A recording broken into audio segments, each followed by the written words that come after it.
Assalamualaikum warahmatullahi wabarakatuh. Hello everyone.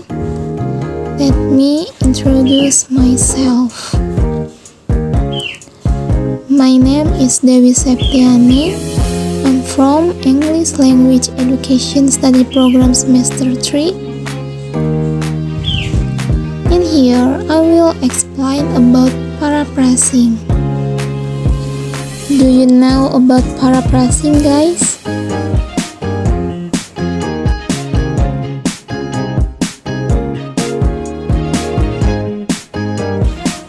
Okay, so now that I'm going to explain about paraphrasing. There are 4 discussions that I will explain about paraphrasing. The first is the definition of paraphrasing. The second is the type of paraphrasing. The third is how to paraphrasing. And the fourth, example of paraphrasing. Oke, jadi sekarang saya akan menjelaskan tentang paraphrasing. Ada 4 pembahasan yang akan saya jelaskan tentang paraphrasing. Yang pertama adalah pengertian. Yang kedua adalah jenis-jenis paraphrasing. Yang ketiga, bagaimana cara memparaphrasing, dan yang keempat, contoh dari paraphrasing. Okay, just go straight to the first discussion, that is the definition of paraphrasing. Oke, langsung saja ke pembahasan pertama, yaitu pengertian paraphrasing. Paraphrasing is presenting ideas and information in your own words and acknowledging where they come from. By using your own words, you demonstrate your understanding and your ability to convey this information. Jadi, paraphrasing dalam bahasa Indonesia itu adalah parafrase. Parafrase ini bisa dikatakan untuk menyajikan ide-ide dan informasi dengan kata-kata atau kalimat dari pemikiran dan bahasa kita sendiri, serta mengakui dari mana kata atau sumber itu berasal. Dengan menggunakan kata-kata kita sendiri, kita dapat menunjukkan pemahaman dan kemampuan kita untuk menyajikan informasinya. Okay, then the second discussion is the type of paraphrasing. Oke, selanjutnya pembahasan yang kedua adalah jenis-jenis paraphrasing.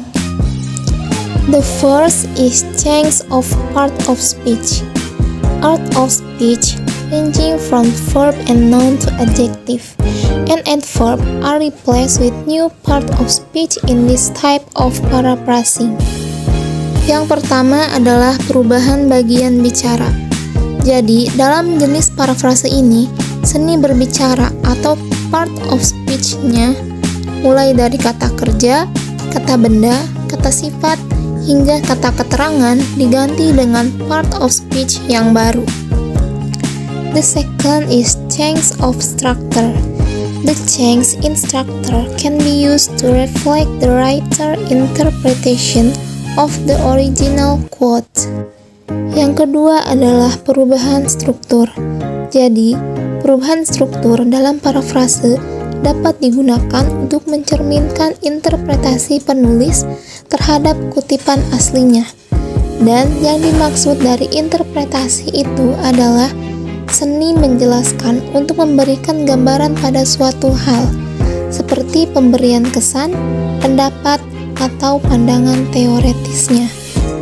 Dalam jenis parafrase ini, kadang-kadang merubah struktur kalimat dengan menciptakan suara pasif dari suara aktif, ataupun sebaliknya.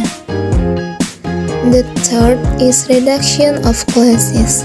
Reduction of clauses paraphrase reduce the number of clauses in the sentence, which can be interruptive or confusing, by incorporating the phrase into the sentence. Yang ketiga adalah pengurangan klausa.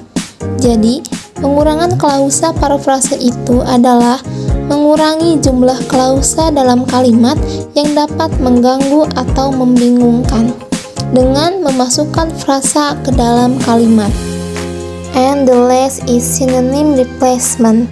Synonym replacement paraphrasing is one of the simplest form of paraphrasing, replacing word with similar words or synonym. Dan yang terakhir adalah penggantian sinonim.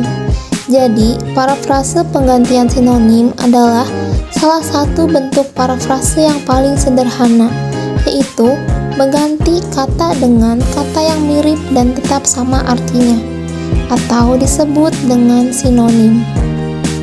Okay, the third discussion is how to paraphrasing. Oke, selanjutnya pembahasan yang ketiga adalah bagaimana cara memparafrase. The first is read the original text until you understand it. The second is note down key concept. The third is write down your version of the text without looking at the original. The fourth is compare your paraphrased text and makes adjustment to ensure that it does not remain too similar. Edit your work so it is written in an academic manner and its flow with the rest of your assignment. And the last is make sure have include a citation. Oke, yang pertama adalah baca teks asli sampai kamu memahaminya. Yang kedua, catat konsep-konsep kunci atau inti dari kalimatnya. Yang ketiga, tuliskan versi teks kamu tanpa melihat aslinya. Yang keempat, bandingkan teks parafrase kamu dan buat penyesuaian untuk memastikannya tidak terlalu mirip. Edit pekerjaan kamu sehingga ditulis secara akademis dan sesuai dengan tugas kamu. Dan yang terakhir adalah pastikan kamu telah menyertakan kutipan. And next, here are 4 tips for paraphrasing, namely. Dan selanjutnya di sini ada 4 tips untuk memparafrase, yaitu the first is start your first sentence at a different point from the original source. The second is use synonyms. The third is change the form of word. And the last is change the sentence structure. Jadi, yang pertama yaitu mulailah kalimat pertama kamu pada titik yang berbeda dari sumber aslinya. Yang kedua, gunakan sinonim agar kata dan kalimatnya itu tidak terlalu sama dengan penulis aslinya. Yang ketiga, ubah bentuk kata atau kalimatnya. Dan yang terakhir adalah ubah struktur kalimatnya. And next is the last discussion that is an example of paraphrasing. Dan selanjutnya adalah pembahasan terakhir, yaitu contoh dari parafrase. Original sentence. To improve English, you should learn new vocabulary on a daily basis. And after paraphrasing, to improve English, new vocabulary should be learned on a daily basis. Jadi di sini ada satu contoh kalimat yang akan kita parafrase. Kalimat aslinya yaitu, untuk meningkatkan bahasa Inggris, kamu harus belajar kosakata baru setiap hari. Dan setelah diparafrase, kalimatnya itu menjadi seperti ini. Untuk meningkatkan bahasa Inggris, kosakata baru harus dipelajari setiap hari. Nah, dalam contoh ini adalah memparafrase dengan cara mengubah struktur kalimatnya, yaitu dengan mengubah kalimat aktif menjadi kalimat pasif. Okay, maybe enough of the explanation from me about this paraphrasing material. Sorry if there are many mistakes in the discussion of the material or from its delivery. And Thank you for your attention. Wassalamualaikum warahmatullahi wabarakatuh.